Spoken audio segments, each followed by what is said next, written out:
Imagine being alive hundreds, even thousands of years ago. You are sitting at the edge of a fire, at the dawn of human memory. Others are gathered around the warm glow of the flames with you, and you are bathed in the light of a sacred circle. Leaning forward into the light, one person begins to speak. A log cracks, sending a burst of embers into the dark sky. The story begins. Once, there was a woman who found herself lost in the desert. She wandered for days under a sky filled with heavy clouds. Folded in layers of darkness, she stumbled across the landscape, her hands empty and her skin cold.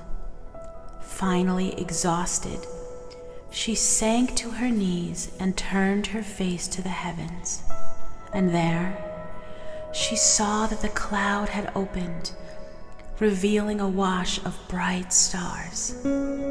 She stared up at them, and each one, she thought, has sent its light to me. The glow of each star, even those that died millennia ago, is reaching me right now. But what has the light reached? What am I? And what is the truth of me? Welcome. This is Aurelia from Aureliaslight, and I welcome you to Manifesting the Miraculous, and another episode where we will be talking about the wisdom of the shamans. Much has been said and written about the North and Central American shamans since Europeans first began arriving in the Americas over 500 years ago. They have been called everything from witch doctors to medicine men and even sorcerers. Their ideas about life were often considered primitive, uneducated, superstitious, and otherwise not as enlightened as their European counterparts. Shamans were almost always assumed to be men, a presumption proven to be based more on the bias of those who wrote about them than actual historical fact. Linguistically, the word shaman would have meant nothing to the vast majority of native cultures outside those groups in Northeast Asia, where the term likely originated. But in the tradition of the Toltec people of what is now Mexico, the shamans were called naguals, meaning the awakened ones. I am so excited to share these passages with you because they are so profound and beautiful. And in my own experience and life, I have been called from a very young age to this work, and it is so simple yet profound, and everyone has access to it. And this is about the book of you, everything inside of you. The wisdom of these ancient masters was not something primitive or reserved only for men, but a complex and powerful series of teachings available to all of humankind. It is the wisdom of waking up, finding your own personal freedom, and living in peace and harmony, and being of service to the others on this planet. Quite simply, this is the wisdom of love and of life. So I invite you to sit back and relax and listen to the wisdom of the shamans. The wisdom you seek is inside of you.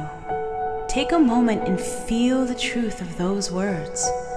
One of the most powerful and important aspects of shamanism is that within every one of us is the light, the divinity, or, as my ancestors would say, the nagual. Each one of us has our own truth inside ourselves. The quest of the shaman is to find, live, and express it.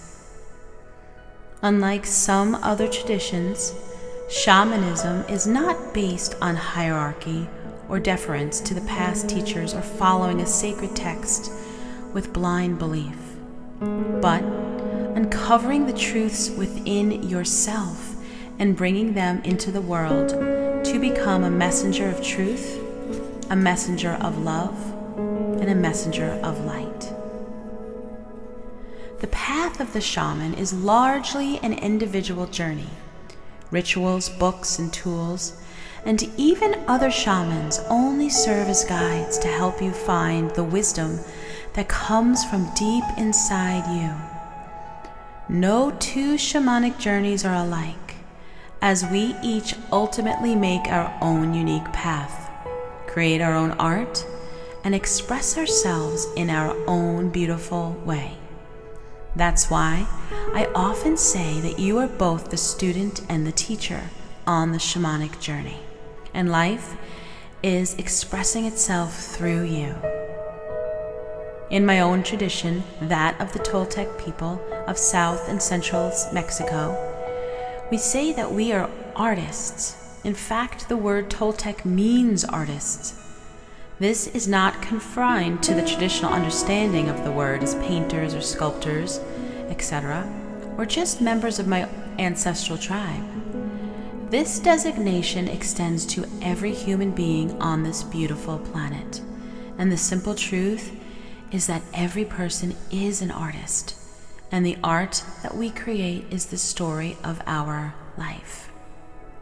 If the Toltec tradition is the way of the artist, then we can say that the shamanic path is really an invitation to you, the artist, to create your own masterpiece, to use everything in your life as a brush to paint your own picture of personal freedom. We also say, in the Toltec tradition, that everyone is dreaming all the time. This is because you can only ever see life through your own filters. The filter of Jose in my case. Therefore, life as you perceive it is a reflection of your perceptions and belief. It is not real, but rather a dream.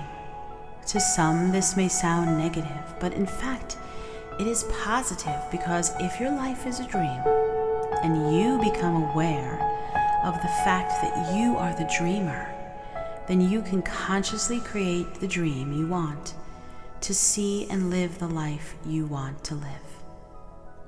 There are actually two dreams that make up what we call life. First, you have a personal dream, which is your own perception and perspective.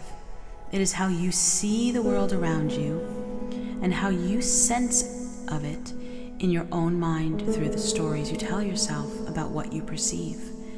Things such as, my name is Jose, my parents are Miguel and Maria, I was born in 1978, I live in this place, that is my car, my house, my spouse. This is your own personal dream. Then there is also the dream of the planet, or the collective dream that we are all having. The dream of the planet is the sum total of all our personal dreams, and together they make up the world in which we live. Together we have created the oceans and the mountains and the flowers and wars and technology and the concepts of good and bad, all of it.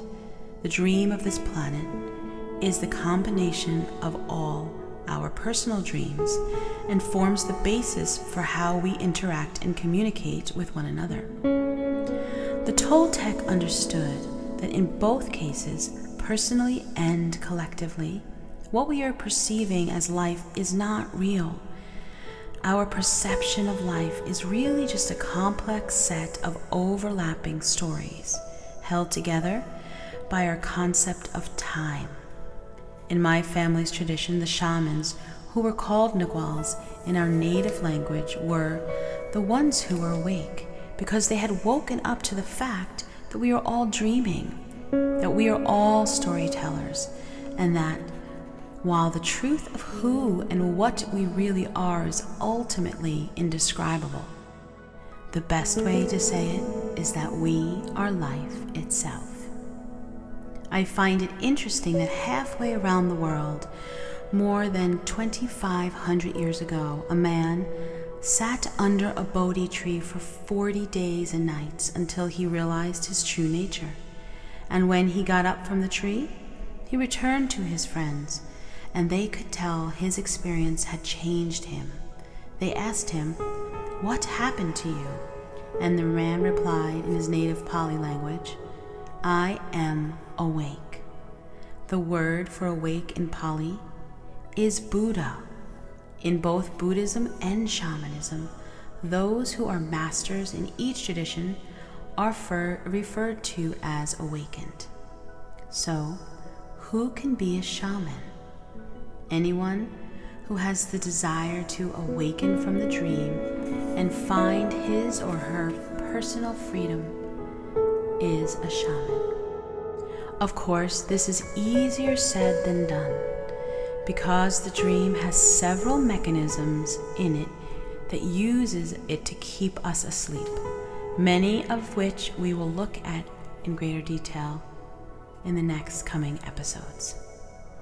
To be clear, waking up involves more than just knowing intellectually that everything around you is a dream. It is easy to be told something that you believe and believe it with your mind, but much more difficult to put it into practice. The point of the shamanic path is to have the experience of awakening, which involves something beyond the thinking mind or intellectual knowledge. For instance, when I tell you that you are dreaming all of the time, you may trust me and believe it, but it isn't until you integrate that knowledge and experience it for yourself that your world begins to change. Prior to that, it is only a belief. Once this belief becomes your experience, then it becomes part of your personal reality. So at first, the shaman tells you that you're asleep and that you're dreaming and offers you a path to awaken to who you really are. The shaman wants you to come to know yourself beyond the little story you have created, the little you. The shaman can do this because he or she has come to know himself or herself as an individual expression of this divine life force, and that this divinity, this life force, is in all things. That's why shamanism is so connected to the natural world that surrounds us. The shaman knows that all life is connected. All life is one, and that doesn't just refer to the bodies we can see, but the space between everything as well. We are connected through the air we breathe and through the ground underneath our feet, the water we share that makes us so much of our bodies, and everything else that constitutes this planet and beyond. The connection is so obvious to the shaman, but the illusion of the mind and its constant dreaming prevents many people from seeing this truth. As an example, think of an oak tree. This tree is the culmination of so many things: the earth, the sun, the water, the air, an acorn blown by the wind or carried by a bird, all of which have worked together to manifest this beautiful creation of art that we call a tree. If you were to take away any one of these things, this tree would not exist. The same can be said for you, for all of us, everything. We are a creation of all that has gone before us, yet the mind clings to the illusion of separateness, but it is only that, an illusion. And the shaman is the one who sees through the illusion to the interconnectivity between all beings. Many of us are lost in this dream for many years before the seed of awakening begins to manifest in us, and when it finally does, it is more akin to a process of unlearning rather than learning. In other words, you have been taught so much starting from when you were young. You were told your name, who your parents were, where you came from, what you liked and what you didn't, and you agreed with it. In the Toltec tradition, we call this process domestication. Although some forms of domestication can be negative, it's important to remember that domestication itself is not necessarily negative. It is a normal and necessary process. It is the way we create the dream of this planet. For example, when you were young, your parents likely domesticated you to be respectful and kind to others, to share and to develop friendships. In this way, they were giving you the tools you need to interact with the dream of this planet. The point here is that not all domestication is bad, even though the word itself often carries with it a negative connotation. Other forms of domestication are obviously negative. Racism, sexism, classism are easy examples, and then there are subtler forms, such as when we adopt ideas like I must succeed in life to receive love, or I must have the perfect body in order to receive love. The process of awakening is often referred to as unlearning because you begin to see how you were domesticated in the dream of the planet, and you can consciously choose which ideas and beliefs you want to keep and which ones you want to let go of. When you begin unraveling your domestications, you see that you were fed all of these ideas about yourself, and you use these ideas to build the story of who you are. As any architect will tell you, a structure built on faulty foundations will ultimately collapse, and that is what happens to every story. Perhaps you have already experienced the collapse of your story, and that is why you are listening to this podcast. The truth is that any story of your life is just that, a story, and its collapse is a beautiful thing, because when it collapses, you find out who you really are. You discover that you are the reality. You are really life itself. The process of unlearning is our personal journey and unique to each individual.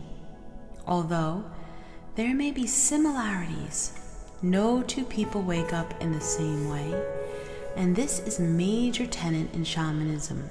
Everyone's path will be different. Certainly, we will receive help and guidance from others, but because we are so unique, our awakening will be unique as well. This is our own art. While some of the rituals and things we do will be the same as or inspired by what others have done, the shaman mimics no one. For instance, many people do not know this, but my father's most famous book, The Four Agreements, is really about the story of his own awakening. He overcame his inner negativity and self-created problems in his personal dream by practicing those 4 agreements in every area of his life. He saw how he was giving away his power, giving it through not being impeccable with his word, taking things personally, making assumptions, and not doing his best. As a result, he formed these 4 agreements with himself so he could live in his true power. Practicing these 4 agreements was really a practice of unlearning all the negativity he had adopted in his own personal dream. When he awoke, he wanted to be of service to others, and that book is a manifestation of his art. In his case, this art was recognized around the world as truth and helped many people wake up. That is a wonderful thing, but my father will tell you he had nothing to do with that. In other words, while he chose to share his work with millions in the form of a book, he knows his work is no more important than that of the shaman who wakes up and helps those in his own community. They are the same, and in fact, one could not exist without the other. Like the oak tree, my father would not have awakened without inspiration and guidance from the myriad of shamans who have awakened before him. As my father's example illustrates, once the shaman awakens to who she really is, she sees that the best thing to do for herself and the world is to serve the Great Mother, or life itself. She sees the divinity in all beings, and she wants to help others awaken to this truth. She does so not out of any desire for personal gain, such as getting into heaven or gaining merit for rebirth, but because she has reached a state of peace, clarity, and awareness, hitherto unknown to her. She has become a vessel of love, and when you fill yourself up with love, it begins to overflow. This overflow of love is what the shaman shares with others, because that is all that is left. That is why the shaman wants to help others awake up to the fact that they are dreaming. To make another comparison to Buddhism, this is very similar to the concept of the bodhisattva in the Mahayana branch of Buddhism, where the bodhisattva is the one who awakens, but stays in the world and devotes herself and life to helping others. We see this care and concern for others in the great masters of the world's religions, including Jesus, the Islamic Sufi poet Rumi, and many of the Hindu avatars from India. In great tradition, there is always someone who has woken up and then begins to spread a message of awakening to help others. The importance of stories. One way that a shaman plants the seed of awakening in others is through storytelling, because the shaman realizes that the mind is always dreaming and creating stories. They begin to tell stories as a way to pierce the veil of the mind. In this way, the shamans were and are master teachers, as they use the mind's own love of stories to awaken it from the dream. Even as you begin to awaken, I want to be clear that awakening to the dream doesn't mean you will stop dreaming. Dreaming is simply what the mind does, in the same way that the heart beats and the lungs draw a breath. Awakening means that you realize you are dreaming, and when you become aware of the fact that you are dreaming, you can then focus your energy on creating a beautiful dream rather than a nightmare. A nightmare, in the term of the Toltec teachings, is whenever you live life unconsciously, unconscious of who you are, and the result is that you suffer needlessly. When you sleepwalk through life, you get caught in the traps of negativity and emotional poison, and you fail to realize that in so many cases, you are the cause of your own suffering. The shamans in my family's tradition saw this pattern as a collective human condition that can be described as an addiction to suffering, and this addiction to suffering is a habit of the mind. Some of you listening to this may recall at the idea, as a species we are addicted to suffering, but take a moment to think about all the ways humans cause problems for ourselves and others. For instance, turn on the nearest television, and at this point, the nearest social media. If you watch any of these channels just for a few moments, you can see several ways we are causing our own suffering. But take a moment to think about all the ways humans cause problems for ourselves and others. For instance, turn on the nearest television or social media. If you watch any news channel for just a few minutes, you can see several ways we cause our own suffering. Next, turn the channel to any other channel or drama. And have you wondered why we watch the shows where the entire purpose is to create heartache and emotional pain inside of us? Think about your own life for a minute. When things are going well for too long, do you look for a problem to stir things up?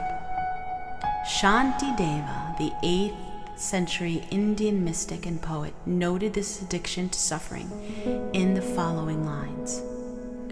For beings long to be free themselves from misery, but misery itself they follow and pursue. They long for joy, but in their ignorance destroy it as they would a hated enemy. I could not agree with this anymore. So the question arises, why do we pursue suffering? First, we do so because we are completely unconscious, because we don't realize what we're doing, and that is the purpose of waking up.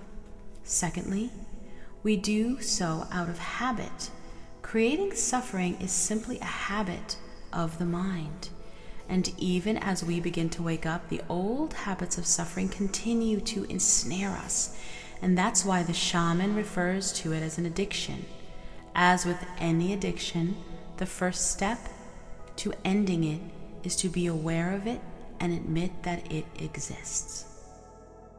And that is the beauty of shamanism. It encourages you to find out your own truth, to follow your own heart, and to see that the answers you seek are already inside of you. This concludes this episode of The Wisdom of the Shamans. And I wanted to share a few things that you can perhaps do in your own life this week to start to glimpse a little bit more freedom in your own creation of your reality. So in the past episodes, we talked about watching our thoughts and just watching our words, just so much. But this week, I want you to notice how when you get into a state of joy, even if it's for 3 minutes or 5 minutes or 7 minutes, if you find that you're in a place of peace and you realize, this part of the dream is really, really peaceful, try to extend that frequency by being in it for as long as you can. And then, just witness your dream or your dream space reality and watch how you all of a sudden go to something that is negative, whether it be a thought, whether it be a reaction to something, whether it be a criticism, a self-judgment, whether you put on social media or a news channel and all of a sudden you see a bombing somewhere. These are the things that we do that are addictive, and this is the pattern that we all have in the human condition. So when I started to have my awakening, I started really in 2006 and 2007, and again it wasn't very happy, and I'm not going to share that here, but I started to watch my own patterns and how I could only hold so much joy and happiness. It was sort of a self-worth thing or a deserving thing in my own reality. So I only thought, or I only could handle so much joy or so much celebration. And then somewhere I sabotaged myself, created some ridiculous drama, because somewhere deep in my heart or in my mind, I felt like I didn't deserve to be celebrated or joyful or peaceful or free. And so this took a long time to basically unlearn. And I watched, as the years progressed, I watched how I started to have more days of joy in a row instead of just 2 days of joy and then something negative happened. I started to hold the resonance and started to just be in the joy and be in the love. And again, just the love started to become more and more, and the more that I fed the love in myself, the more it just would just exude out of me, and my reality just organically got better. And I became more free, more healthy, attracted really amazing people, and I started to notice that I don't need the extra drama. Like, I don't need to put myself, my reality, my dream in other dreamers' realities that are negative. We don't need it. And suffering is truly a choice. So once you start waking up from this dream and you start to realize that you are not only dreaming, but you are the dreamer, you can distance yourself and you can start carving your mind and holding the resonances and the frequencies of love and peace and joy and celebration of life and who you are for a longer time. And the more you hold these frequencies, the more healing happens in your body, the more healing happens in your mind, and the more connected to your soul you become. So do this week for yourself. Gift yourself longer times of celebration, longer times of joy. Don't go on that social media that's negative. Don't read the paper that is talking about viruses and all these things in the outside world that isn't actually true for you. You choose your reality. You choose your creation. You choose your dream. I send you so much love. Thank you for being a part of this Manifesting the Miraculous podcast. And if you'd like to study further with me, I actually have really amazing courses, such as the Introduction to Your Root Chakra with vocal sound healing, as we start to pull apart the program that's stuck in the root energy center. And I do other programs, digital courses that do the same thing. Some of them are more extensive.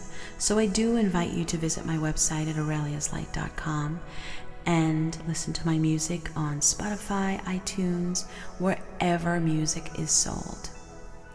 I thank you so much, and I wish you a wonderful,